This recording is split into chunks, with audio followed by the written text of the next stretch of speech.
उत्तर प्रदेश येथील हजरत मौलाना कलीमुद्दीन सिद्दीकी यांच्या सुटकेसाठी मराठवाडा बंदला उत्तम प्रतिसाद. इस्लाम धर्माचे ज्येष्ठ सद्गुरू आणि भारतीय लोकशाहीचे जबाबदार नागरिक ख्यातिप्राप्त माननीय हजरत मौलाना कलीमुद्दीन सिद्दीकी उत्तर प्रदेश येथील मुस्लिम धर्मपंडितांचे धर्मगुरू यांना दूषित राजकीय दृष्टिकोनातून अटक केल्याच्या निषेधार्थ आज 1 ऑक्टोबर शुक्रवारी रोजी भारतीय सहिष्णुता आणि संविधानमध्ये विश्वास राखणाऱ्या मराठवाडा समाज बांधवाच्या वतीने कडकडीत बंद पुकारण्यात आला होता. या बंदला उत्तम असा प्रतिसादही मिळाला. सरसकट सर्वच मुस्लिम बांधवांनी व्यवसायातील नफ्याचा विचार न करता कायदा सुव्यवस्था अबाधित राखत हजरत मौलाना सिद्दीकी यांच्या सुटकेची लोकशाही बंदच्या माध्यमातून मागणी केली.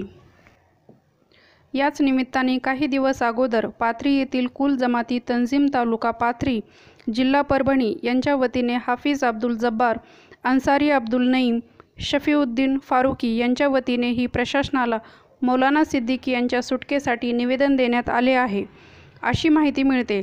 अथवा लोकशाही मार्गाने मोठे आंदोलनही छेडण्यात येईल, असेही कुल जमाती तंजीमच्या वतीने सांगण्यात आले आहे.